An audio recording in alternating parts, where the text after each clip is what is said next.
Setiap kita tidak akan luput dari persoalan seperti yang dibahas di pertemuan lalu.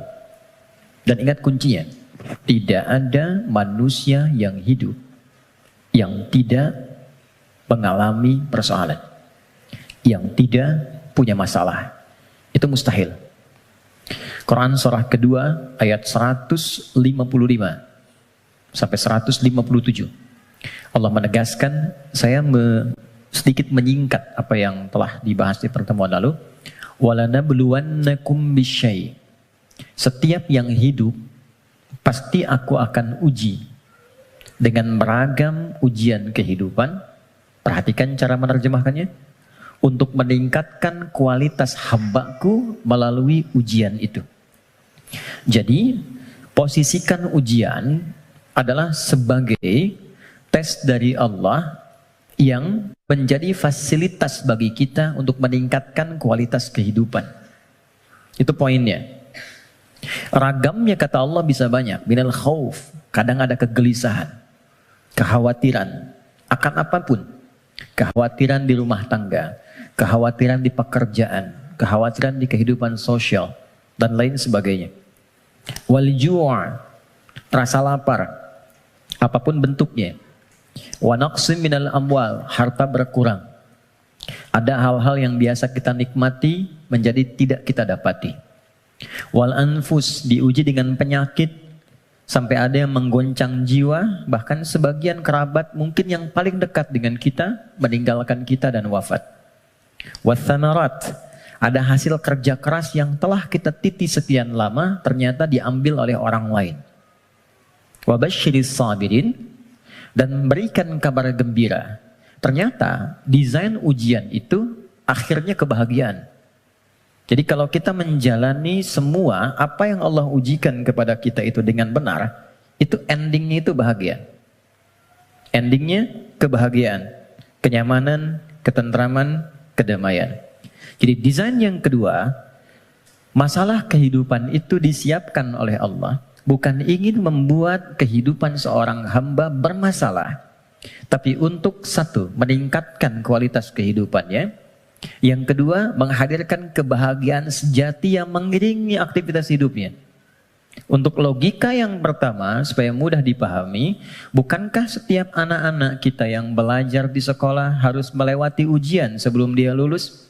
Bukankah ujian itu parameter untuk menguji kenaikan kualitas pengetahuannya?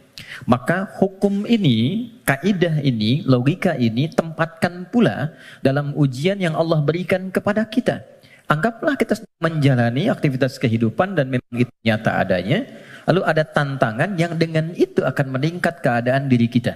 Bertambah kesabaran, bertambah mentalitas, semakin keluar air mata, semakin siap kita menghadapi tantangan berikutnya, dan sudah tidak ada air mata lagi yang dikeluarkan karena sudah melewati batasnya.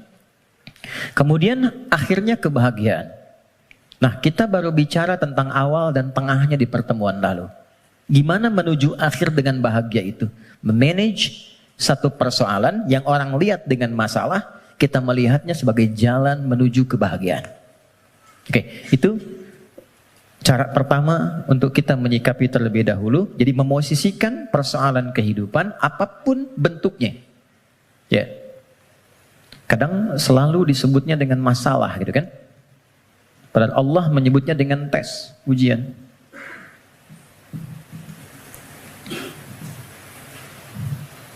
Satu, untuk meningkatkan kualitas hidup.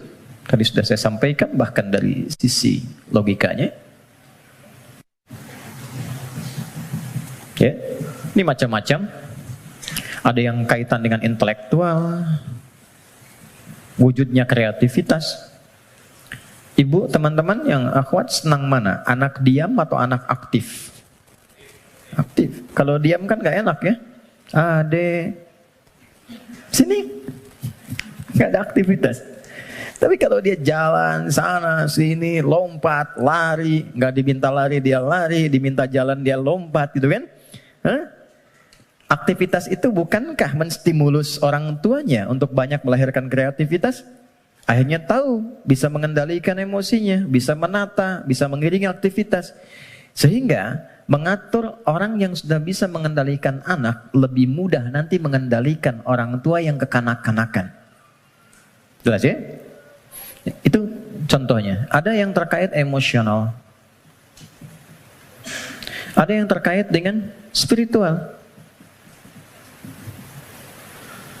Bukankah kalau ada ujian lewat anak, ayah ibunya yang rajin sholat, berdoa, bahkan puasa, dan sebagainya.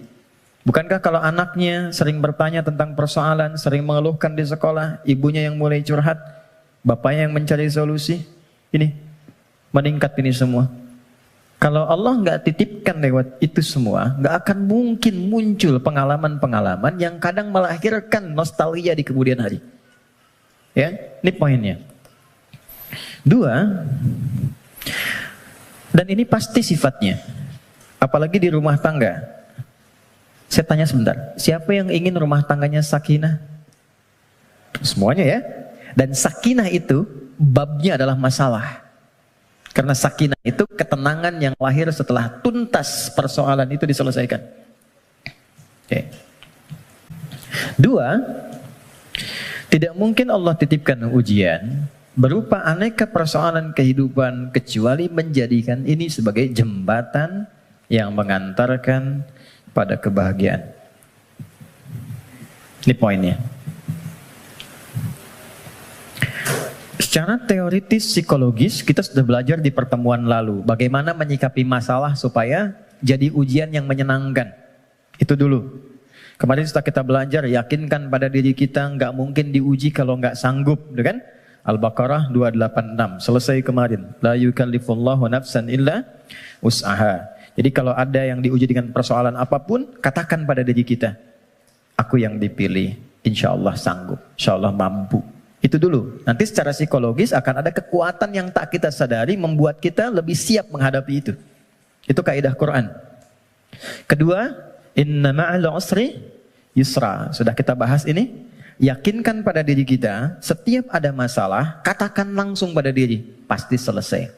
Pasti ada solusinya. Tidak ada masalah yang nggak ada solusinya. 2, kalau ini sudah menyemai dalam jiwa kita masing-masing, jadi sebesar apapun masalah, itu pasti akan jatuhnya ringan. Apalagi kalau dijatuhkan betulan di atas bentangan sajadah. Kan? Itu lebih indah. Itu yang dimaksud Quran surah 12 ayat 85. Innama ashku bathi wa huzni ilallah. Kata Nabi Yakub, aku tuh kalau ada masalah, curhatnya sama Allah. Bukan di media sosial. Dan tidak menyelesaikan persoalan. Anda bikin status, aku nggak menduga ternyata dia begitu. Ya? Tapi nggak ada solusinya gitu. Ya, nggak ada solusinya. Nah sekarang, apa yang tadi kita uraikan telah tuntas kita bahas di pertemuan lalu. Silahkan dilihat kembali, di review videonya. Sekarang kita akan masuk ke sini. Bagaimana memanage persoalan menuju jalan menuju kebahagiaan. Teman-teman, setiap orang yang diuji ada masalah pasti butuh solusi. Dalam bahasa Al-Quran, solusi itu dikenal dengan makhraj namanya. Apa namanya? Makhraj. Pernah dengar makharijul huruf? Oke, ya. Makharij itu jamak dari kata makhraj. Makhraj. Makhraj itu jalan keluar.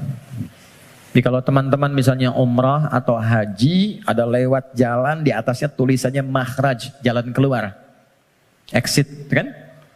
Nah, di dalam Al-Quran, setiap orang yang diuji dengan persoalan kehidupan, itu fitrahnya sudah pasti menginginkan jalan keluar. Ini saya pengen keluar, ini bahasa kiasan. Ini ada tempat penuh dengan masalah, saya pengen keluar. Apa jalan keluarnya? Apa makhrajnya? Kalau kita keluarkan ayat-ayat terkait dengan solusi dari setiap persoalan yang endingnya kebahagiaan, maka kita akan temukan satu. Quran, surah ke-65. Kita mulai dengan basicnya Quran dulu ya, supaya nggak bisa didebat gitu. Kalau teori manusia kan bisa didebat ya, tapi siapa yang mau mendebat firman Allah? Jadi saya mulai dengan Quran, hadis. Jadi kalau hadisnya didebat, Anda mendebat Rasulullah gitu. Baik, oke. Quran surah 65 ayat surah At-Talaq. Akhir ayat kedua, di akhir ayat kedua, di awal ayat ketiga. Dan nanti indahnya kenapa ditempatkan di surah At-Talaq. Ya. Bahkan di titik paling nadir pun dari persoalan itu, yang kadang sengketanya, kadang di ujung seakan melahirkan perpisahan dan sesuatu yang tidak diinginkan, itu ternyata masih bisa disisipkan ending yang membahagiakan. Ya. Ya, kita bacakan ayatnya. Bismillahirrahmanirrahim. Langsung ke ujungnya saja, karena kita agak terbatas waktunya. Wa may yattaqillaha yaj'al lahu makhraja. Satu. Oke. Kalau saya tuliskan kelihatan ya, insyaallah ya. Dan kalaupun belum tampak secara langsung, nanti bisa direview videonya, jadi bisa terlihat lebih jelas. Saya naikkan ke atas. Waman, ini yang saya highlight dulu. Wa may yattaqillaha. Gini. Ya, kelebihan. Wa may yattaqillaha. Nih, kuncinya ini. Saya kotaki.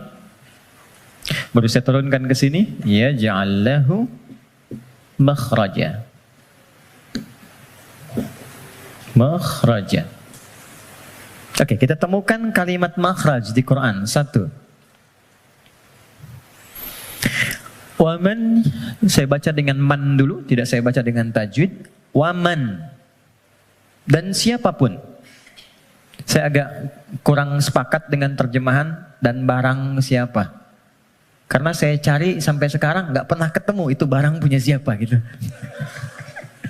Barang siapa. Oke. Jadi saya lebih senang menerjemahkan dan siapapun. Dan siapapun. Nah, man ini di dalam bahasa Arab tuh kaidahnya berbunyi begini. Ismun mausulun yadulu alal faradiyah. Paham? Tidak. Man, konjungsi yang menunjuk kepada objek, kadang subjek, tapi dia menunjuk secara personal, tapi sifatnya luas. Di tawarannya berlaku secara personal setiap kita, tapi bersifat terbuka.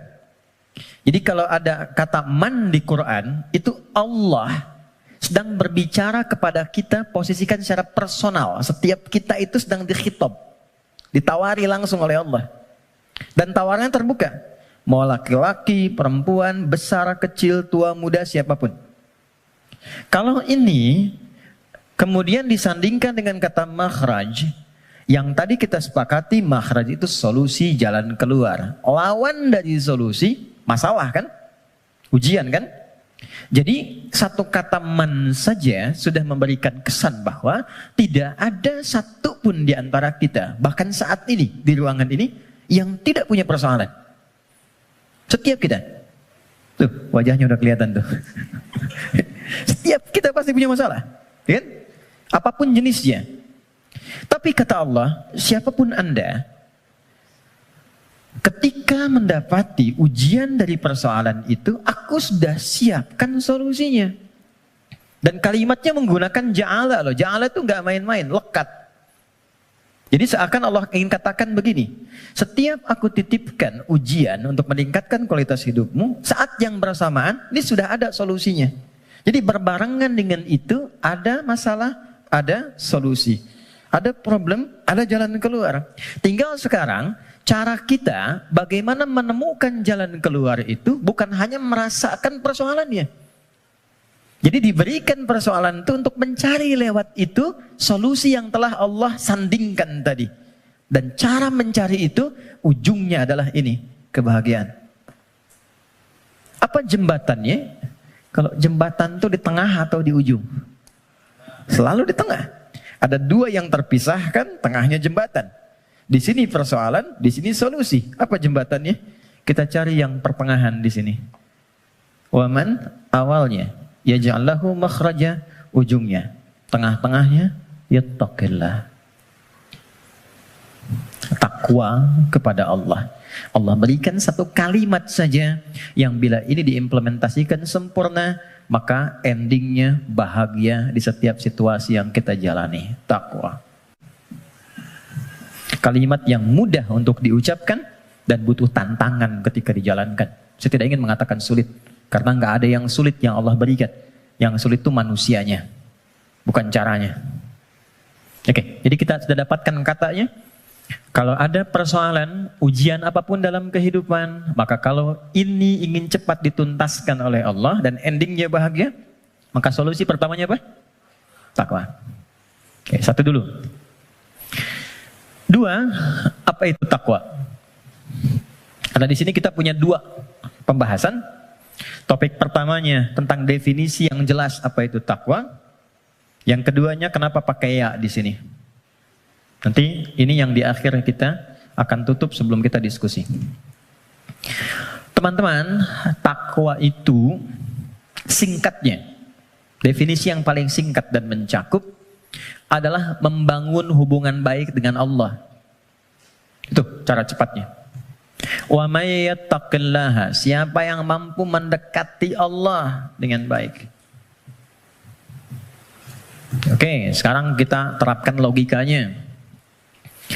Kalau kita punya persoalan, bukankah kita akan berkonsultasi kepada orang yang kita duga mampu menyelesaikan masalah kita? Ya kan?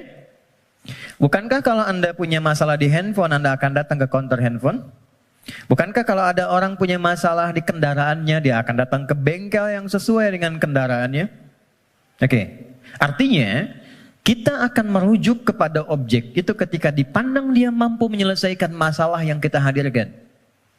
Sekarang, pertanyaannya, siapa yang mampu menuntaskan dan maha memiliki solusi dari semua masalah yang ada di muka bumi?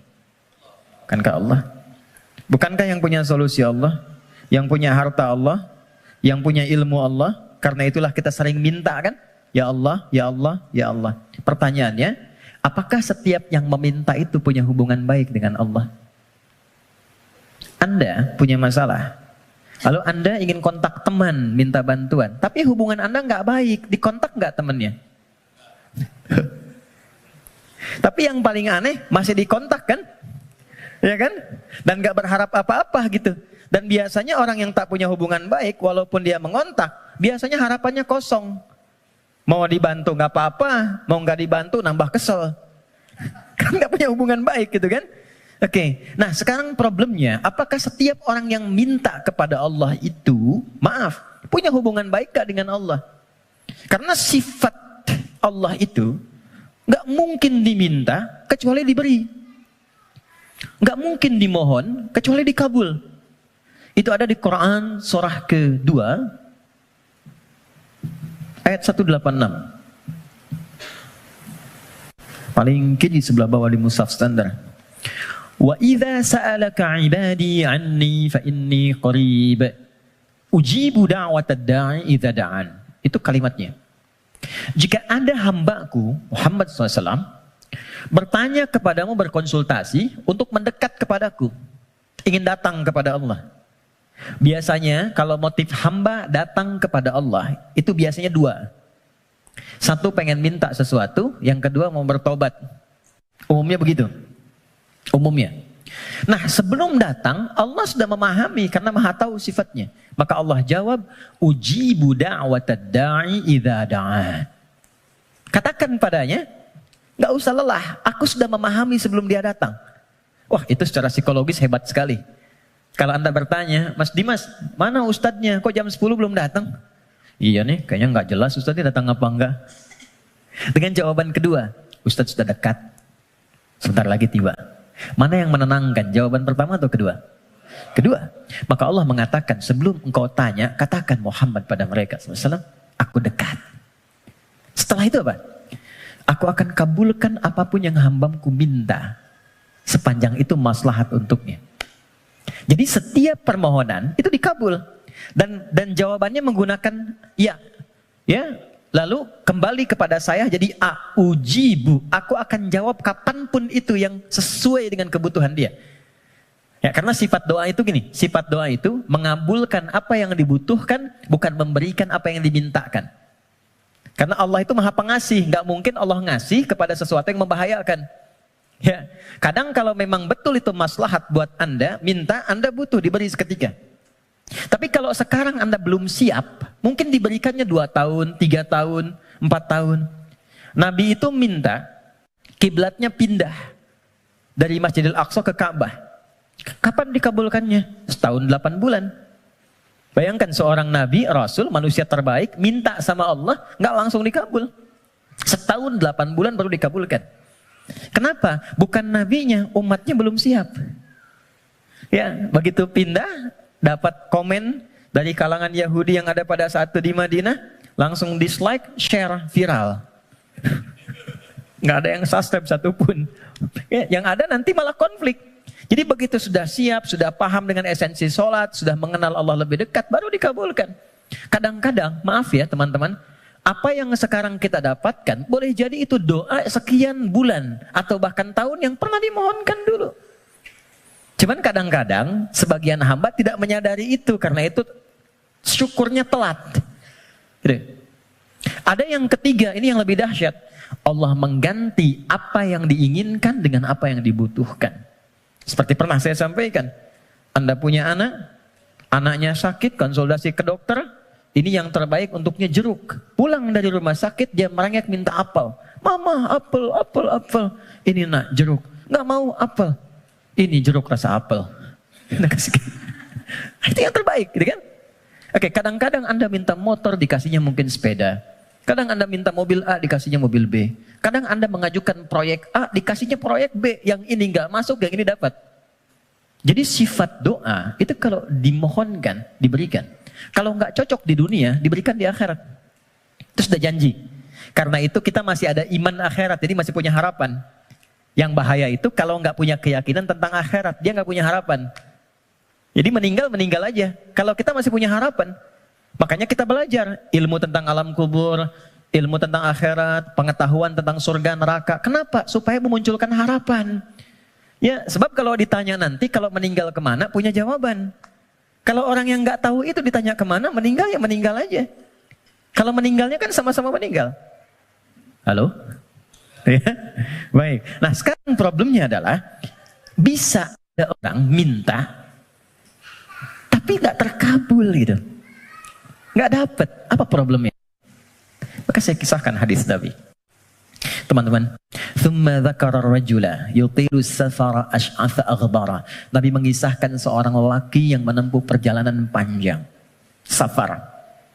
Sifat safar, ingat ya, sifat safar itu cepat mengabulkan doa. Jadi kalau teman-teman sedang safar, kalau dari segi jarak tuh di atas 82 km dari segi jarak.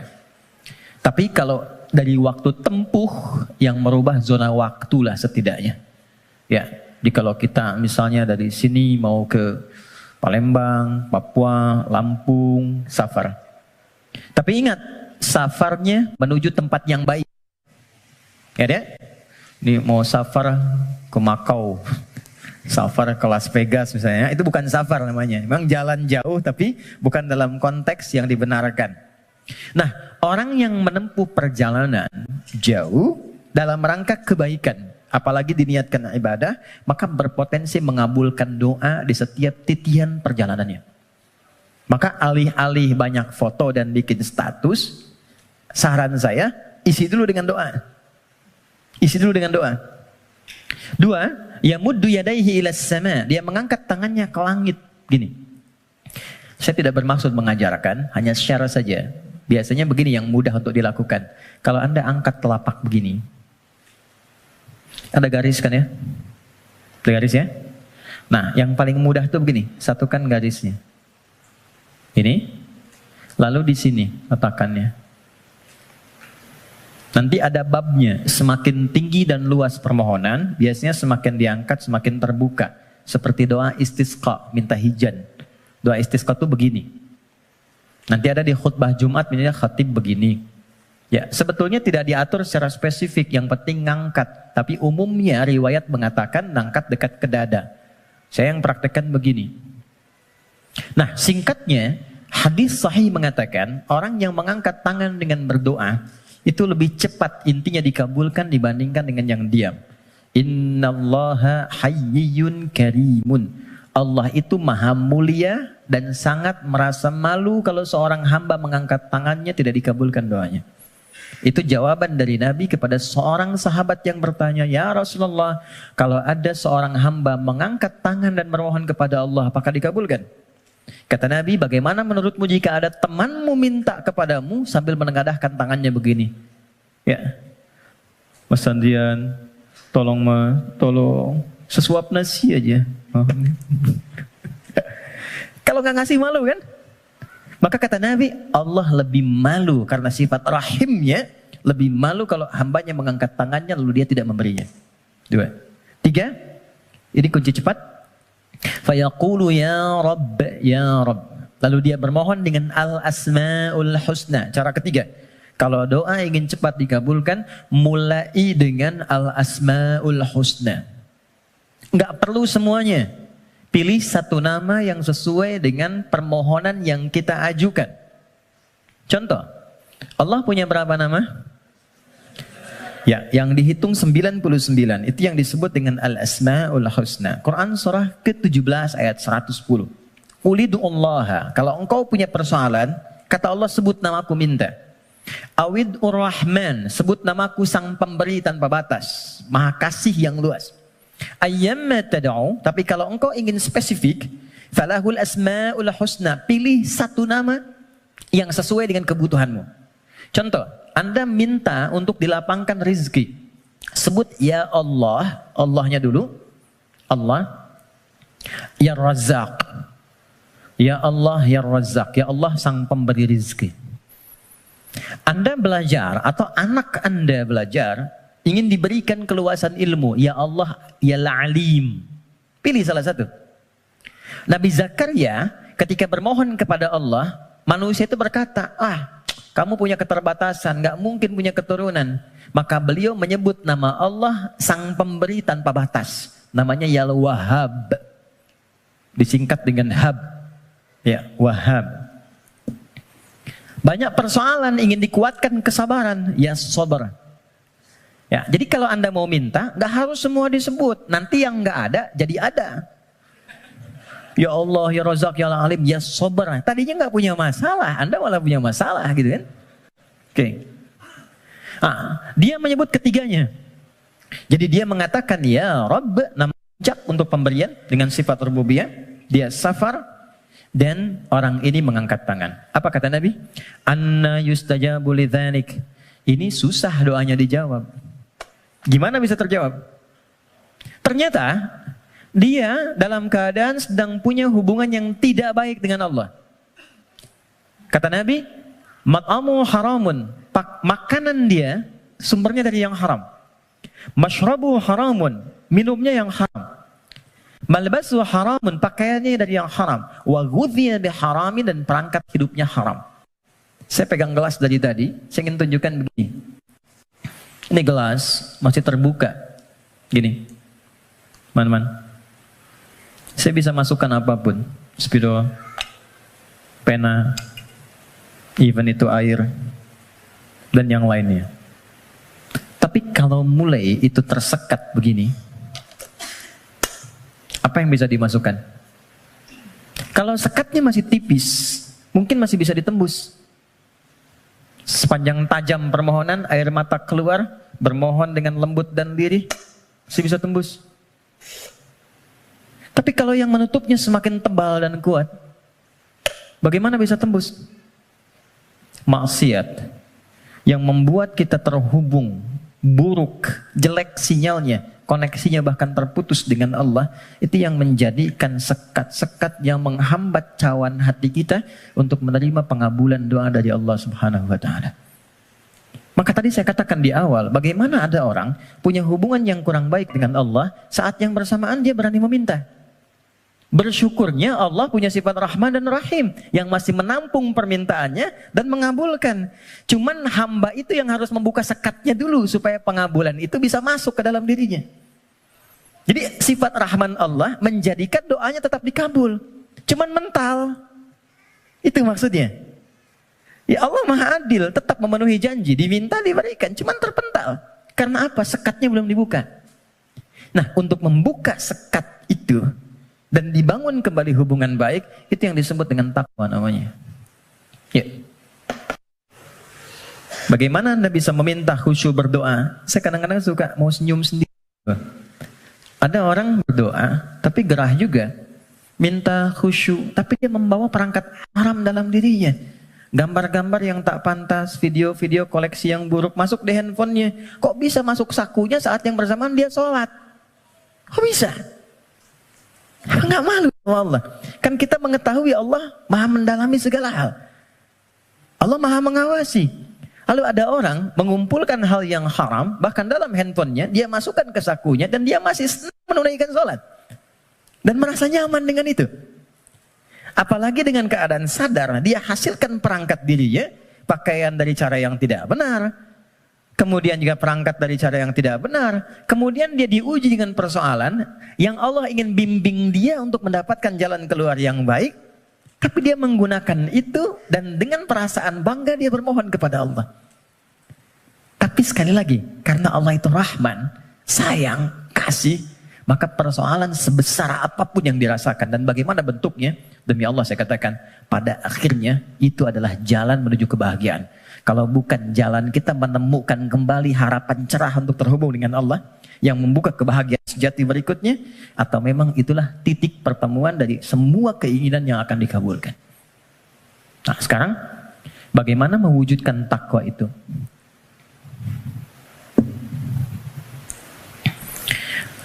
Teman-teman, halo? Kenapa serius begitu? Tenang ya, tenang. Nah, baik. Sekat ini terhambat karena ada penyebab. Penyebabnya yang paling pokok nafsu. Nafsu. Nanti itu yang diprovokasi oleh setan untuk mengeluarkan bisikan-bisikan yang buruk. Nafsu itu setidaknya disebutkan dalam Al-Quran kurang lebih sebanyak 115 kali. 115 kali. Oke. Nah, jadi kita harus mencari kata takwa dalam Quran yang disandingkan dengan nafsu. Kata takwa itu dengan semua derivasinya disebutkan dalam Al-Quran 240 kali. Dan yang bersanding dengan nafsu itu 115 kali. Masya Allah. Tadi masih ingat? Siapa yang menggerakkan nafsu manusia untuk berbuat keburukan? Setan kan? Setan disebutkan 88 kali dalam Al-Quran. Saya ulang. Siapa yang menggerakkan nafsu manusia untuk berbuat keburukan? Kok begitu sekali melihatnya? Setan disebutkan sebanyak 88 kali dalam Al-Quran. Saat yang bersamaan, kita pun diberikan oleh Allah itu perangkat takwa. Lawan dari nafsu. Quran surah 91 ayat 7 sampai 10. Wa nafsin wa ma sawwaha fa'alhamaha fujuraha wa taqwaha. Yang fujur itu nama lain dari nafsu. Takwa itu bagian ya tertentu dari tubuh kita sebagai gambaran nilai kebaikan. Nah, yang mensupport takwa itu malaikat. Pernah nggak merasakan begini? Ketika azan berkumandang Allahu Akbar, cepat sudah azan, siap-siap. Pernah merasakan itu? Nah, itu yang bisikan malaikat. Pernah nggak ada bisikan begini? Ketika misalnya melakukan satu perbuatan atau terfikir untuk berbuat yang tidak benar, ingin berdusta pada pasangan. Hati kecilnya mengatakan, jangan lakukan, itu nggak benar. Pernah ada begitu? Itu bisikan malaikat. Teman-teman, malaikat disebutkan dalam Al-Quran sebanyak 88 kali.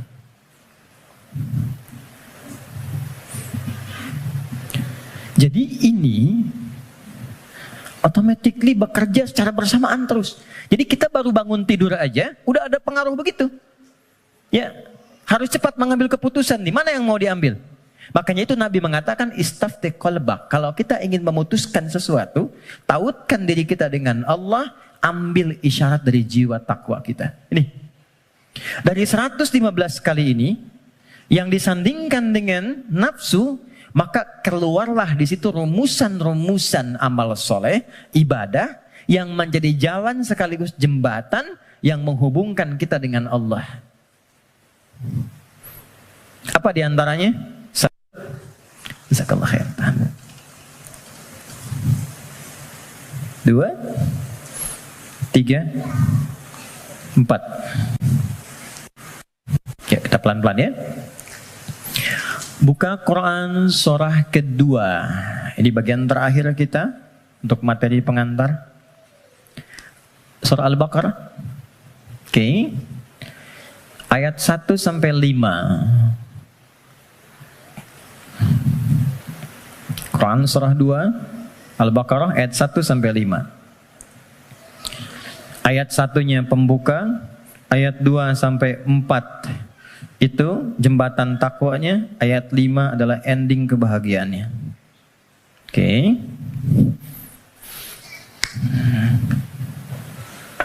Ya, kita mulai. Pembukanya Allah sampaikan Alif Lam Mim.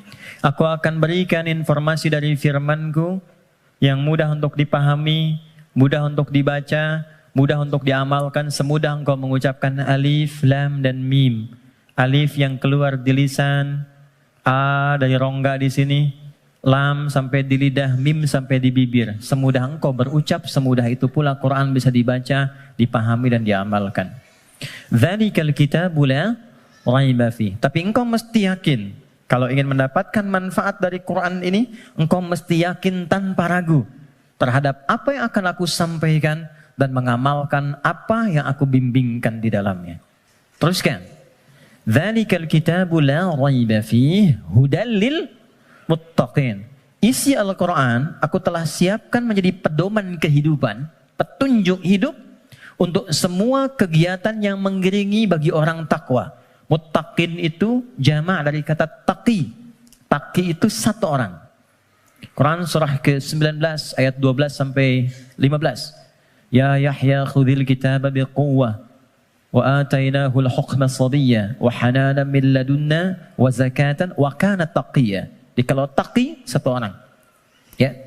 Misalnya Mas Doni punya anak Hamzah yang bertakwa satu orang. Diberi nama Hamzah At-Taqi. Hamzah aku harapkan jadi insan yang bertakwa. Misal. Kalau banyakan itu berubah namanya menjadi muttaqin. Kalau menjadi objek muttaqin jadi subjek muttaqun. Kata Allah, aku telah siapkan isi Quran sebagai pedoman berkehidupan. Objeknya siapa? Untuk hamba-hambaku yang mencoba meningkatkan takwa. Apa jembatan amalan untuk mewujudkan sifat takwa itu, menjadi orang takwa itu? Teruskan ayatnya. Nah, ini poinnya. Ayat 3. Alladzina yu'minuna bil ghaib wa yuqimuna shalah. Oke, satu. Teman-teman lihat baik-baik. Disebutkan dengan kata alladzina. Saya pernah sampaikan di banyak pertemuan. Alladzina disebutkan sebanyak 1080 kali dalam Al-Quran. Dan menunjuk pada semua objek tanpa batas. Siapapun. Bedanya dengan man, kalau man itu sifatnya personal tapi terbuka. Kalau alladzina sifatnya komunal dan terbuka kepada semua langsung tanpa kecuali. Seakan Allah ingin mengatakan, hei kalian ingin jadi orang takwa, aku buka kepada siapapun. Aku tidak batasi untuk si fulan. Takwa itu bukan definisi untuk ustaz saja. Untuk kiai, habib semata, tidak. Siapapun.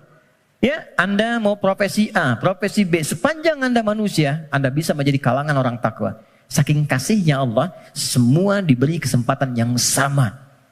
Tanpa beda. Syarat pertama, kata Allah, alladzina yu'minuna bil ghaib. Orang takwa itu cirinya, dia berusaha meningkatkan imannya. Kalau di terjemahan teman-teman lihat beriman kan?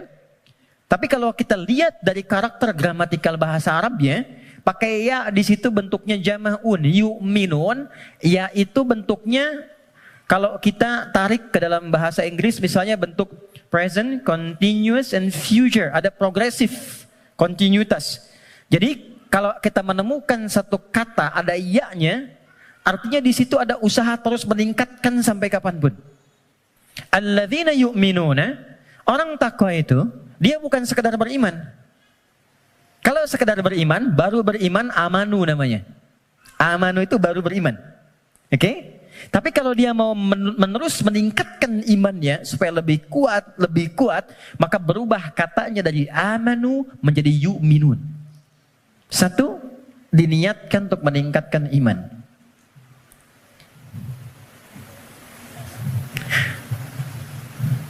Ilustrasinya begini. Tadi subuh jam berapa? 4 lewat berapa? 4 lewat 8. Ada lagi yang lain? 4 lewat 5, 46, 48. Kita ambil 48 ya. 4 lewat 8. Allahu Akbar, Allahu Akbar. 4 lewat 8. Begitu dipanggil, Allahu Akbar, Allahu Akbar, bangun. Sadar ada panggilan, siap-siap untuk menunaikan salat. Jam 4 lewat 8 dipanggil, jam 4 lewat 8 bangun. Itu namanya iman standar. Oke. Bukan kuat, iman standar. Oke. Baik, gini. Teman-teman, kerjanya jam 8. Datang jam 8, standar gak? Standar kan? Ya. Kerja jam 8, datang jam 8, standar ya? Standar. Kalau Anda datang jam 7, itu baru istimewa. Ya, itu baru kuat, bagus. Dipanggil jam 4 lewat 8, Anda siap-siap dari jam 3.30. Nunggu panggilan, kan? Itu kuat namanya. Dipanggil jam 4 lewat 8, nunggu dari jam 2. Istimewa. Ya. Yang sering terjadi itu begini, dipanggil jam 4 lewat 8, baru sadar jam 8 lewat 4. Ya. Okay. Ini problemnya. Dan masih menuntut untuk solusi segera gitu kan. Nah, ini. Nah, teman-teman, jadi orang yang yu'minun itu, dia tahu dia beriman, dia tahu dia dipanggil sholat, tapi dia ingin selalu meningkatkan keimanannya. Maka dia naikkan, biasa dipanggil jam 4 lewat 8, jam 4 dia mulai bangun. Naik lagi jam 3.45, 3.30. Semakin Anda mampu meningkatkan itu, dan nanti ada rasa dalam jiwa. Ya, petunjuknya begini. Biasanya kalau iman sudah mulai meningkat dalam bab sholat itu, ada orang yang ketinggalan sholat sunnah itu hatinya gelisah. Padahal yang fardu itu belum dipanggil. Karena biasa tahajud, subuh 4 lewat 8, dia bangun jam 4 lewat 5. Lalu ketika dia lihat jam, ya Allah terlambat saya. Padahal subuh aja belum. Nah, itu jadi akan melahirkan satu getaran pada jiwanya, yang bahkan memosisikan ibadah sunnah itu kehilangan jadi sesuatu yang sangat mahal. Kalau yang ini yang standar, atau ini yang di bawah standar, kadang-kadang terlambat sholat fardu pun biasa aja. Ini, ya. Nah, ini yang dimaksud yu'minun. Jadi kalau ingin menjadi manusia takwa, yang dimudahkan segala persoalan kehidupannya, ini kan eksklusif, VVIP, nggak semuanya orang bisa. Hal yang pertama dilakukan adalah niatkan untuk meningkatkan iman dulu. Naikkan imannya. Jalannya bagaimana? Amalannya langsung. Cara meningkatkan iman itu satu, wa yuqimunas shalah. Perhatikan tulisannya teman-teman di situ. Ya, biarkan saya saja supaya antum fokus untuk melihat, ya, dan bisa maksimal untuk mengamalkan. Biarkan saya mengembalikan pada fitrah diri saya. Datang sendiri, rangkan sendiri, menulis sendiri dan menghapus sendiri. Ya. Anda datang, lihat, dengarkan, amalkan, masuk surga. Luar biasa. Jazakallahu khair. Oke. Ya. Ya itu dia, saya sedang memikirkan bagaimana saya menuliskannya lagi. Enggak semuanya. Oke, aman. Nah, oke. Baik. Siap. Ya. Antum yang punya ide, beliau yang punya eksekusi. Dua-duanya ada pahalanya insyaallah. Ya, tapi antum berkurang ketika mengurangi tulisan di belakang. Oke.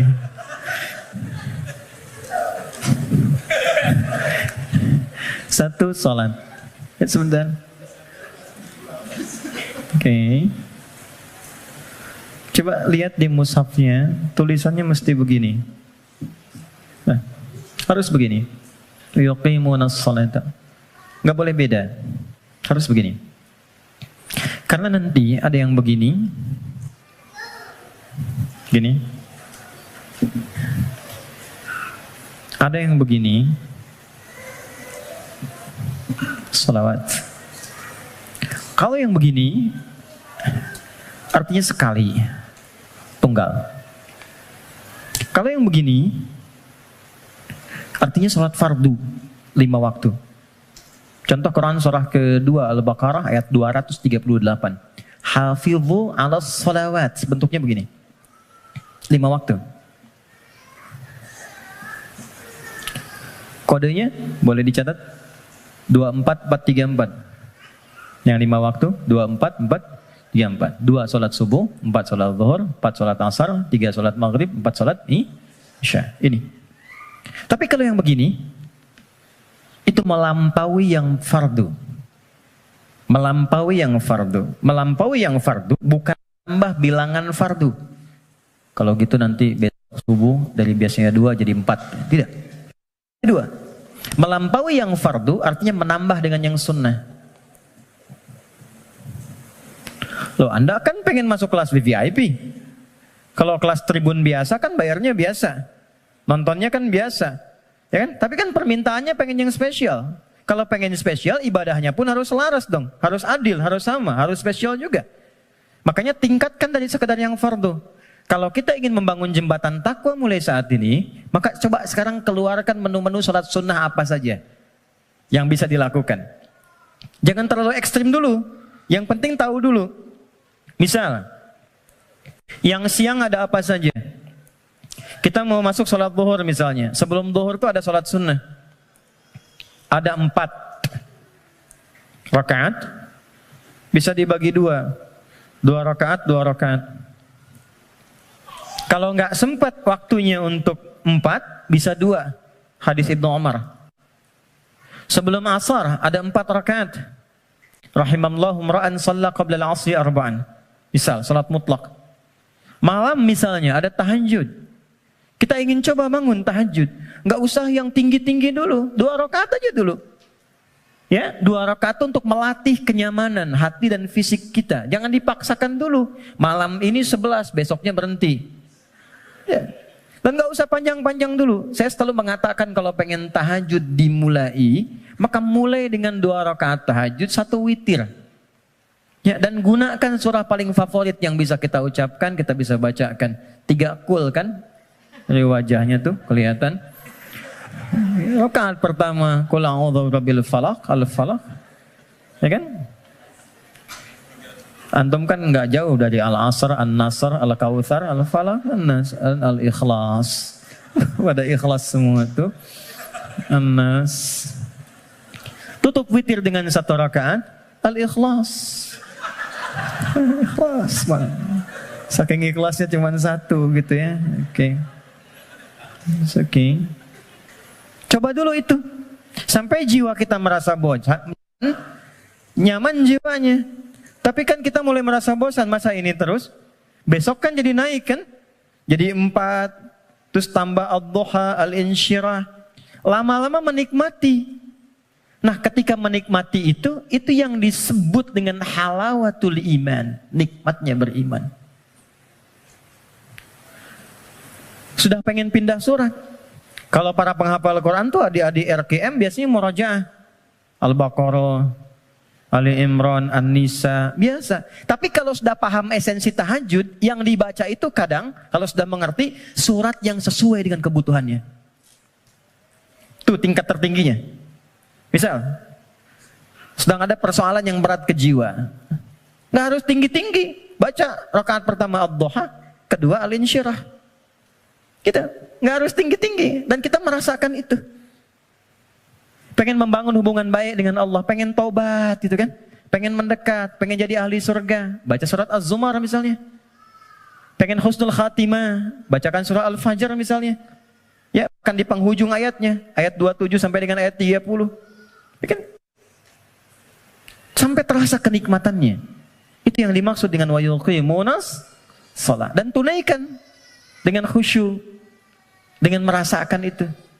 Ya, ini poinnya. Jadi untuk menjadi orang takwa, amalan pertamanya apa? Salat. Untuk itulah ia disebut salat, dari kata silah asalnya. Silah. Dari kata wasala yasilu wusulan wasilatan. Wasolatu sampai, ibadah yang menyampaikan hajat kita kepada Allah disebut dengan salat. Karena itu semua isinya doa. Silah, kalau teman-teman bikin simpul yang kuat talinya begini sehingga sulit dilepaskan, gini, itu disebut dengan silah namanya. Hubungan erat yang sulit dilepaskan. Pernah dengar silaturahim?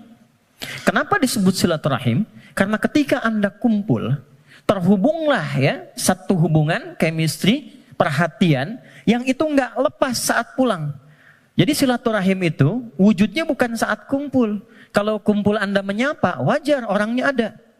Kalau kumpul Anda tersenyum, wajar temannya ada. Silaturahim itu ketika Anda pulang, Anda masih ingat kawan Anda dan Anda doakan dia. Anda sapa dia. Anda berikan apa yang sanggup Anda bisa sampaikan. Saya diajarkan pada guru kami saat selesai belajar dan siap untuk mengajar. Pesan guru saya waktu itu, nak, kalau engkau mengajar siang hari, tatap yang mampu engkau tatap dari orang yang belajar itu. Sampaikan dengan tulus, malam kau bangun, kau sholat minta sama Allah.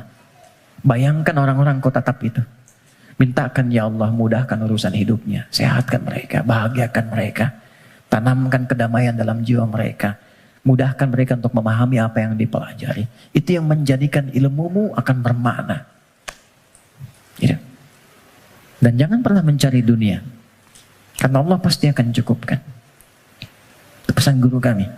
Bedakan ketika teman-teman punya anak, kemudian belajar, Anda bayangkan wajahnya. Anda bayangkan keceriaannya. Anda mohonkan kemuliaan kepada Allah. Rasanya akan lain. Gitu. Nah, menyambungkan sesuatu dengan kuat itulah silah. Ibadah yang melatih kita terhubung dengan Allah supaya terus tersambung di setiap situasi, itulah sholat namanya. Karena itu orang yang sukses sholatnya, maka dia akan terkoneksi dengan Allah di setiap semua kegiatannya. Itu yang dikonfirmasi di Quran surah keempat An-Nisa di ayat 103. Quran surah 4 ayat 103. Dia langsung ingat, langsung terhubung, terkoneksi. Sesuatu yang terhubung, terkoneksi, ingat disebut dengan zikir namanya. Makanya habis sholat kita zikir kan? Karena boleh jadi saat sholat banyak yang lupa, belum terkoneksi dengan Allah. Ya? Bahkan ada orang yang kata Nabi sendiri mengingatkan, hatta la yash'ural musalli kam raka'atan yusalli. Ada orang yang bahkan gak sadar berapa rakaat sedang menunaikan sholatnya. Waktu subuh tadi berapa rakaat sholat? 2 ya? Ada yang 1 loh. Ada yang 3 loh. Karena tak ingat. Lupa. Kalau lupa kan suka nggak ingat, kan? Nah, faidza qadaytumus shalah, kalau Anda telah tuntas mengerjakan salat, fadzkurullah, maka salat yang telah Anda kerjakan itu akan mengoneksikan diri Anda dengan Allah. Qiyaman dalam aktivitas berdiri. Jadi kalau orang benar salatnya, dia berdiri itu ingat Allah, jalan aktivitas dalam berdiri. Jalan ingat Allah. Kalau jalan ingat Allah, mau pakai kendaraan, mau jalan kaki, nggak akan sombong. Karena merasa setiap aktivitas berjalannya diawasi oleh Allah. Keluar dari sini tak akan pernah tertukar alas kaki. Keluar dari masjid gak akan ada yang ketukar sendal. Karena ingat Allah. Mustahil orang ingat Allah, lantas dia misalnya menggunakan alas kaki orang lain. Mustahil. Ya Allah, mana? Ya Allah. Oh, ini, astagfirullah, lupa. Pakai aja. Dia pakai yang paling bagus, padahal dia ke masjid gak pakai sendal. Sekarang kreatif, maksiat tuh udah banyak kreatifnya sekarang. Anda bayangkan, orang berbuat maksiat aja makin kreatif sekarang. Jadi kenapa Anda berbuat baik minim kreativitas? Munculkan. Fadhkurullaha qiyaman wa qu'udan wa 'ala junubikum. Maka duduk pun ingat Allah. Makanya dia bekerja depan komputer, nggak ada yang bisa menambahkan nol, merubah proyek dan sembarangan, tanda tangan di tempat yang tidak jelas. Itulah salat. Nah, ini yang saya katakan di awal, takwa itu amalannya jembatan yang menghubungkan kita dengan Allah. Tandanya sudah ada ketenangan. Jadi kalau sholatnya sudah enak, akan ada perubahan pada perilaku. Ya, tenang, nyaman, damai. Maaf teman-teman, saya ingin konfirmasi yang tadi saya sampaikan. Yang menjadikan seseorang tergerak berbuat maksiat sehingga mudah diprovokasi setan, itu apanya tadi? Nafsunya kan? Nah, nafsu itu punya dua karakter. Ketika memberikan bisikan keburukan, ammaratum bisu, Quran surah 12 ayat 53, wa ma ubarri'un nafsi innan nafsa la'amaratum bisu, bentuknya dua. Satu, bisikan syahwat yang didorong pada perbuatan-perbuatan yang disebut dengan fahsya namanya. Fahsya itu bentuknya penyimpangan syahwat. LGBT, homoseksual, ya, pornografi, porno aksi, kata-kata jorok dan sebagainya, itu fahsya namanya. Nah, semakin bagus sholatnya, itu akan terkontrol, ditutup itu. Jadi merubah perilaku lebih baik. Tekan. Yang kedua, ada keburukan was-was dari nafsu yang dimanfaatkan setan untuk berbuat tindakan-tindakan yang diingkari langsung oleh bagian tubuh kita. Nggak sepakat bagian tubuh kita. Biasanya nafsunya dari perut dan akal. Mencuri, merampok, gibah, bikin hoax, menipu dan sebagainya. Sesuatu yang diingkari secara langsung disebut mungkar namanya. Jadi ada fahsya, ada mungkar. Maka konfirmasi ini ditetapkan oleh Al-Quran di surah ke-29 di ayat ke-45. Quran surah 29 ayat 45. Perhatikan semua simpul hubungannya. Utlu ma uhiya ilaika minal kitab wa aqimis shalah. Innas salata tanha 'anil fahsya wal. Jadi mengerjakan amalan takwa pertama dengan menunaikan sholat itu bisa mencegah nafsu supaya tidak liar, tidak keluar fahsya, tidak keluar mungkar. Kalau sudah yang buruknya ditekan, maka muncul lawannya yang baik. Nafsu ditekan, takwanya naik. Manusia kan cuma begitu. Ya, yang keluar di lisan itu kan cuma dua. Kalau bukan kata-kata baik, kata-kata buruk kan. Kalau buruknya nggak ada, baiknya keluar. Kalau pulsa kebaikannya banyak, dia yang keluar. Tapi kalau buruknya banyak, baiknya kosong, buruknya naik, baiknya tertekan. Itu aja. Itu yang dimaksud al-imanu yazidu wa yantaqis. Yazidu bitta'ah, yantaqis bil maksiyat. Kalau bermaksiat, naik buruknya. Kalau bertaat, naik baiknya. Ini konfirmasi awal. Maka nafsu dengan sholat bisa ditekan, maksiat bisa dihilangkan, sekat bisa dibuka. Dibukalah sekatnya. Ini. Pelan-pelan. Maka demi Allah saya katakan ya, sejahat-jahatnya kejahatan yang pernah diperbuat oleh penjahat. Sejahat-jahatnya kejahatan yang pernah diperbuat oleh penjahat. Itu akan sirna dan tuntas dengan menunaikan sholat yang benar ditunaikan. Karena itu hal pertama yang dilakukan oleh orang-orang yang ingin membuka lembaran hidupnya dan dia bangun hubungan baik. Demi Allah saya katakan, sholat. Larinya ke masjid. Dan lihat apa yang terjadi. Yang pertama Allah berikan bukan dunianya dulu teman-teman. Bukan dunia. Anda punya masalah, terlilit utang piutang dan sebagainya. Bukan dilunasi utangnya dulu. Tapi ditenangkan dulu hatinya. Nanti dari situ bisa membaca esensi kehidupan. Kemana sebetulnya hidup saya ini? Diajari nanti oleh Allah. Pola hidupmu salah selama ini. Makanya terjebak begini. Apa belum tiba waktunya kau menjadi orang yang baik? Apa enggak lihat orang-orang dulu yang pernah dulu begini, lebih buruk dari kamu, sekarang dia bisa jadi orang baik. Maka ditampakkan kisah si fulan, si fulan, si fulan. Enggak sengaja lihat YouTube keluarnya malah sesuai dengan apa yang kita butuhkan. Dibuka. Nanti setelah sadar, keluar air mata tuh. Tenang, lapang, tiba-tiba ada orang datang di samping. Yang sudah lama gak kita kenal tuh. Kata orang teman lama, bro kamu kemana aja? Udah lama. Apa pekerjaan sekarang? Cerita ngobrol, udah ikut saya aja. Pelan-pelan ikut berubah, masalah selesai tanpa terasa. Ada yang sedang tobat, sujud. Selesai ternyata husnul khatimah, wafat. Itulah salat. Jadi yang pertama yang Allah berikan lewat ibadah salat itu untuk membahagiakan dulu.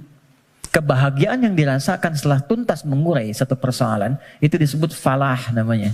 Falah. Karena itulah panggilan sholat disandingkan dengan panggilan falah. Dengarkan suara muazzin yang nyaring berkumandang itu.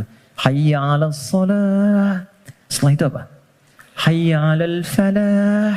Itu kalau kita memahami makna falah dengan pendekatan ini, demi Allah saya katakan, tidak ada yang paling indah kecuali kebahagiaan ketika mendengar suara muazzin itu. Itu yang menjadikan sahabat Ali bin Abi Thalib sudah gemetar ketika mendengar suara adzan. Allahu Akbar, Allahu Akbar. Sudah nangis beliau. Saking ingatnya kasih sayang Allah. Tiba panggilan yang saat didengar oleh gunung. Kalau paham gunung itu mengerti bisa hancur saking merasakan nikmatnya dari Allah. Karena saat itu ada amalan yang kalau dosa bisa diampuni, permintaan dikabulkan, masalah diselesaikan. Sholat. Kalau paham dengan ini, gak ada orang meninggalkan sholat. Yang ada pengen sholat terus. Pengen sholat, pengen sholat, pengen sholat. Oke, satu. Saya cepat ya, supaya kita agak waktu untuk diskusi. Dua, wa mimma razaqnahum yunfiqun. Sekarang ada cara takwa menggunakan harta. Saya berhenti 8 menit lagi. Kalau sholat kan nggak bayar ya? Di MRBJ bayar? Nggak ya? Oke, gratis kan? Artinya semua orang bisa melakukan itu. Jadi nggak ada yang bisa ngeles. Ya? Karena nggak ada perangkat lain yang menyertai. Kedua, harta. Harta. Jadi ada skema lewat ibadah fisik berupa sholat. Yang kedua ada skema takwa lewat harta. Ternyata harta itu bukan sekedar kenikmatan yang menjadikan kita nyaman dalam menjalani kehidupan dunia. Bukan semua fasilitas dunia, bukan. Tapi itu juga bisa menjadi perangkat yang mengentaskan solusi dari masalah yang dialami. Apa bentuknya nanti? Ada skema infak, ada skema zakat. Teman-teman hati-hati dengan zakat ya, karena sangat sensitif. Anda sengaja tidak berzakat, maka jadi racun hartanya. Bisa merusak kepada yang lainnya. Itu. Apalagi terwariskan nanti. Jadi makanan dimakan oleh anak atau siapapun, ya harus hati-hati. Infak, itu nilainya tinggi. Infak itu bukan sekedar menghadirkan pahala yang sangat luar biasa. 700 kali lipat paling sedikit. Jangan dibatasi di situ. Al-Baqarah ayat 261. Ya, masalul ladzina yunfiquna amwalahum fi sabilillahi kamathali habbatin ambatat sab'a sanabil. 1 jadi 7. Fi kulli sumbulatin mi'atu habbah kali 100. 1 kali 7 kali 100, 700 kali lipat. Itu maksudnya pahala ya. Pahala, bukan perkalian feedback ke kita, bukan. Jangan bayangkan begini, kalau saya infak 1.000, balik 700.000. Bukan begitu cara memahaminya. Itu nggak tepat. Yang dimaksud, Anda mendapatkan 700 kali lipat pahala di akhirat nanti. Jarak satu keduanya 500 tahun. 2 ketiga 500 tahun. Itu di akhirat. Di dunianya dapat apa? Nah, di dunia itu pancaran keberkahan. Di antara pancaran keberkahannya ada 2. 1, memberikan tambahan barakah kepada Anda yang nilainya lebih daripada apa yang Anda berikan. Minimal 10 kali lipat. Misal, dijaga dari sakit yang kalau berobat nilainya sekian. Dijaga dari musibah yang kalau dialami keluarnya mesti sekian. Itu. Yang kedua, ini yang paling menarik. Infak dengan harta itu kalau diniatkan sesuai dengan keinginan yang kita mohonkan pada Allah, itu bisa mengentaskan persoalan yang sedang dialami. Itulah wasilah tawassul dengan harta. Rumusnya Quran surah ke-5 ayat 35. Saya pakai Quran, jadi nggak bisa dibantah. Ya ayyuhalladzina amanu taqullah. Hai orang-orang beriman, tingkatkan takwamu kepada Allah, wabtaghu ilaihil wasilah, dan cari wasilah dalam rangka menunaikan takwa itu. Apa wasilah diantaranya? Bisa menggunakan harta. Harta. Yuk, saya kisahkan dengan singkat, cepat sekali. Kalau mau infak, coba yang pertama, ini nasihat saya dari Quran. Orang pertama yang kita tuju kalau ingin berikan infak, orang tua. Siapa? Orang tua. Berikan yang terbaik yang mampu kita persembahkan. Itu ada di Quran surah kedua ayat 215. Yas'alunaka madza yunfiqun. Mereka banyak berkonsultasi bertanya pada Muhammad apa yang harus diberikan kalau pengen infak. Dijawab oleh Quran dengan 2 jawaban. Qul ma anfaqtum min khair. Katakan kalau ingin infak, kaidah pertama yang terbaik. Bisa. Anda beli mangga 5. Ibu masih ada. Berikan yang paling besar, yang paling bagus, yang terbaik itu buat ibu. Kalau mau dibagi. Contoh aja. Kemudian lil walidain. Urutannya kalau ingin diberikan, satu yang pertama orang tua. Belakangnya nanti ada 4 lagi. 5 golongan utama. Wal aqrabin, kerabat terdekat. Wal yatama, orang-orang yatim. Wal masakin, orang-orang miskin. Wabnis sabil, orang yang kesulitan di perjalanan. Tapi yang pertama orang tua. Jadi teman-teman, kalau orang tua masih hidup, apa yang bisa dipersembahkan walau tidak diminta. Sedang ada masalah misalnya kan, mohon kebaikan pada Allah, bikin makanan datang pada orang tua, minta doanya. Ini sederhana tapi dalam, minta doanya. Ada kitab namanya Al-Adabul Mufrad karya Al-Imam Al-Bukhari. Dikisahkan seorang berkonsultasi pada Ibnu Abbas radhiyallahu taala anhuma, pengen taubat, dosanya banyak. Apa jawab Ibnu Abbas? Ibu masih ada enggak? Ada katanya. Udah, pulang aja, berbakti pada ibumu. Sayangi ibumu, buat beliau merasa senang terus. Nanya lagi orang ini, kenapa mesti ibu? Kata Ibnu Abbas, saya tidak pernah mendapati di Quran dan keterangan Nabi yang terbaik dari bakti kepada ibu untuk mengentaskan semua masalahmu. Dikonfirmasi di Al-Bukhari, ada orang sedang bekerja, tiba-tiba hujan turun, dia berteduh masuk ke dalam satu gua. Tiba-tiba menggelinding satu batu besar. Ini kisahnya viral. Nutup mulut guanya. Dari 3 orang ini sepakat, kita berdoa sama Allah karena udah gak mampu dorong. Minta sama Allah, tawasul lewat amal. Dengan amal itu kita mohon supaya dibebaskan dari sini. Amalnya yang dimintakan. Maka sepakat ketiganya memohon. Di antara ketiganya itu, ada orang yang bercurhat demikian, ya Allah, Engkau maha tahu sebelum aku sampaikan. Aku punya ibu ya Allah, yang Engkau maha mengetahui ya. Dan aku bekerja. Tidak pernah aku pulang ke rumah sebelum aku berikan dan aku siapkan susu untuk menu malam ibuku. Dan tidak pernah aku tidur sebelum aku minumkan sendiri susu itu di mulut ibuku. Satu kali, begitu beliau pulang, ibunya sudah tertidur. Maka beliau tetap membuat susu, dipegang itu susunya sampai ibunya bangun. Dan ibunya sudah sepuh, jadi nggak sadar kalau anaknya itu sudah lama datang, sudah lama nunggu dan berdiri.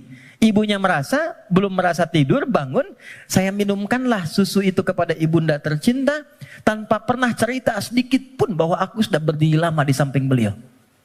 Diminumkan, baru tidur. Ya Allah, jika memang ini menjadi wasilah dari amalku yang bisa menjadikan kami terbebas dari kungkungan batu ini, mohon bebaskan kami dari kungkungan batu ini. Demi Allah, begitu didorong sedikit, keluarlah. Menggelinding. Dan ibu nggak ada batasnya. Cari. Termasuk saya sekarang gitu. Saya kalau mau belajar tuh saya niatkan, ya Allah, untuk memuliakan ibu. Masih hidup. Dan mohon pahala diakhirkan pada ayah untuk menerangi di alam kuburnya. Dan selalu bertambah kebaikan-kebaikan itu. Tambah. Satu. Jadi infak.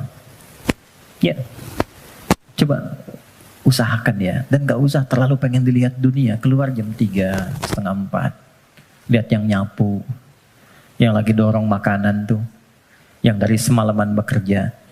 Pernah gak teman-teman kalau keluar gitu? Kadang-kadang ada yang dorong sampingnya masih murojaah. Ada yang masih sholat. Saya sering nangis tuh lihat, ya Allah. Ini orang udah banyak praktek, kita banyak ceramah. Ya, lu datang. Kita cuma sampaikan nitip ya, itu baru lihat aja sudah nangis.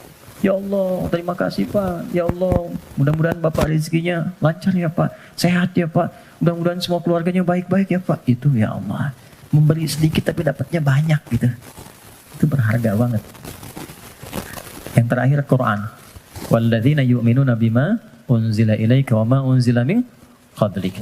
Nah, dekati dengan Quran. Ya, saya lihat banyak anak-anak tuh ya. Dekatkan dengan Quran. Walaupun anak-anak yang belajar Qurannya, antum akan dapat berkahnya. Akan dapat kenyamanannya, ketenangannya. Coba tuh, yang di RKM tuh, ya, yang meluangkan waktu dan sebagainya. Memang awalnya lelah. capek. Tapi ketika nggak ada libur, ada yang hilang tuh. Nanti ada kenyamanan, ketenangan, kebahagiaan, apalagi pas wisuda dan sebagainya. Tapi yang paling ingin saya sampaikan, ini sudah nyata. Kalau Quran sudah ada di lingkungan kehidupan, maka rumahnya jadi cahaya, ketenangan akan datang. Saya pernah diminta kedutaan Saudi 2018 untuk menjadi Amirul Hajj. Berangkat, mimpin rombongan. Saya kira siapa hampir 500 orang. 2/3-nya anak-anak kecil penghafal Quran. Ternyata yang digendong bapaknya, ibunya, temannya, gurunya. Yang hafal Quran anaknya, bapak ibu yang nabung bertahun-tahun, puluhan tahun, nggak keluar itu dan kuota nggak dapat, itu berkahnya lewat anaknya. Ada di Jakarta itu di Kemang, disebut nama lah. Ada Fitra namanya. Orang mengatakan terbatas. Bicara lambat, pergerakan, nggak bisa jalan, ya normal begitu. Tapi dia menghafal Quran. Setoran. An-Naba berapa ayat? Yang paling menarik, Allah titipkan. Dapat hadiah umrah. Berangkat dengan ibunya. Ibu udah nabung, dah segala rupa. Gak punya biaya. Demi Allah, sampai di Madinah. Sampai di Mekah. Dari sejak Madinah sampai tawaf di Ka'bah itu, di Mekah. Ibunya gendong anaknya. Padahal sudah kami kirimkan santri dan juga mutawif untuk gendong itu. Ibunya nolak, enggak. Bu, ibu kan yang mengandungnya, udah bawa dia. Kenapa sekarang masih digendong juga? Justru saya bersyukur kepada Allah dengan adanya fitrah ini. Dialah yang telah membawa saya ke sini. Maka biarkan saya menggendongnya sebagai syukur saya kepada Allah. Ya. Jadi jangan melihat anak Anda punya kekurangan. Gak ada, anak itu semua istimewa. Jangan lihat fisiknya. Jangan lihat perilakunya. Ada keistimewaan yang Allah titipkan di dalamnya. Boleh jadi keberkahan itu di anak Anda. Solusi itu di anak Anda. Bukankah Anda kadang punya masalah lihat anak jadi tenang lagi? Pulang dari kantor lihat anak merajaah, anak menunggu, anak memanggil, Anda ceria lagi. Dekatkan mereka dengan Quran. Gak ada yang paling indah kecuali Anda pulang dari pekerjaan. Dibuka. Anak Anda yang 4-5 tahun tiba-tiba mengatakan, Amma yatasa'adun anin naba'il azim. Anda lihat dari belakang. Demi Allah, kecuali Anda mengejarnya. Nunggu di belakang. Anda peluk dia. Dan keluarlah air mata itu. Gak ada yang paling indah. Dan itu mahal. Apalagi ketika anak Anda telepon, Papa. Dia gak bisa berkata-kata, kenapa nak? Aku telah selesai hafalan 30 juz. Udah. Kontrak sebesar apapun gak akan bisa membeli itu. Jatuh Anda sujud. Kharru sujada. Sujud. Takwa itu simple. Takwa itu sederhana. Terakhir, saya tutup. Wabil akhirati hum yuqinun. Jangan larut dengan masalah dunia. Ya, sehingga menjadikan Anda meratap. Dan Anda tidak move on dengan kehidupan berikutnya. Ini sebentar, bukan cuma Anda yang punya masalah. Orang lain punya masalah juga. Apakah kebahagiaan yang banyak di masa lalu menjadikan Anda lupa dan habis dengan kesulitan yang hanya sekejap di masa kini? Ada masalah baru 5 menit, Anda hidup udah 50 tahun. Anda lupa dengan kebahagiaan 50 tahun, sehingga habis dengan masalah yang 5 menit. Ingat, kita akan pulang. Kata Allah, bil akhirati hum yuqinun. Ya, yakin dengan akhirat, kalau nggak dapat di sini, di akhirat pasti diberikan. Maka ayat kelimanya, orang yang mampu menerjemahkan takwa dengan kiat-kiat tadi, ulaika ala hudam mir rabbihim wa ulaika humul muflihun. Maka ia akan selalu lekat dengan petunjuk dan lindungan Allah dan kebahagiaan melekat dalam titian kehidupannya.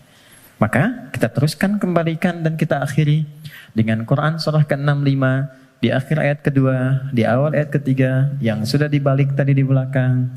Yang kita katakan, wa may yattaqillaha yaj'al lahu makhraja. Semakin takwa ditingkatkan, salat naik, infak bertambah, kepada orang tua baik, Quran ditambah, sehari 1 ayat jadi 10 ayat, 1 halaman, 1 juz.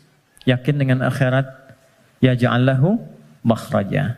Terakhir, wa yarzuqhu min haitsu la yahtasib. Bahkan nanti pada titik tertinggi, rezeki pun Allah antarkan tanpa sulit dia mencarinya. Sekejap datang. Saya tutup. Wa may yattaqillaha yaj'al lahu min amrihi yusra. Kalau sudah semakin tinggi takwanya, maka diringankan semua ujian hidupnya. Bukan gak punya masalah. Ingat, bukan gak punya masalah. Tapi setiap akan dialami, diringankan dulu sehingga dia merasa seakan tak ada masalah. Padahal dia menghadapi hal yang sama. Ada dua orang berhadapan dengan persoalan yang sama. Yang satu nggak ada masalah, yang satu merasa sulit. Kenapa? Karena yang satu sudah mendapatkan keringanan dari Allah Subhanahu wa Ta'ala.